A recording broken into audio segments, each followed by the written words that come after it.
భగవద్గీతలో కృష్ణ భగవానుడు నువ్వేరు దేవుడు వేరు అనలేదు, నువ్వే దేవుడివి.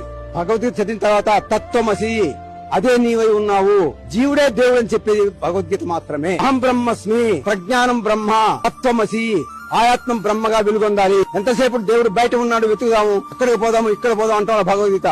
నీలోనే తస్మాత్ సర్వేషు కాలేషు మా మనుస్మరయుధ్యచ ఆమె వైశ్యస్య సంశయం. ఎవరైతే నిత్యము పరమాత్మ యొక్క ధ్యానంలో ఉంటారో పరమాత్మ స్వరూపాన్ని ప్రసాదిస్తారట. భగవద్గీతలో చెప్పబడింది, చక్షుశ్చైవాంతరే భ్రువో నాసాభ్యంతర చారిణ. రెండు కన్నుల బొమ్మల మధ్య కుటి ప్రాంతంలో నీ దివ్య చక్షు ఉంది, దాన్ని వికసింప చేసుకో, చక్కగా పరమాత్మని చూడగలుగుతా ఉంటాడు. త్రైగుణ్య విషయావేద త్రైగుణ్యో భవార్జున నిర్ద్వందో నిత్య సత్వస్తో నిర్యోగ క్షేమాత్మ. ఇవన్నీ పట్టించుకోకు భక్త, నేను నీ ఎంత ఉంటాను, నీ యోగక్షేమాలు చూసుకుంటాను. నేను అదే ధైర్యంతో ముందుకెళ్తాను, ఎవ్వరు నన్ను ఏం చేయలేరు, ఆయనే చూసుకుంటాను.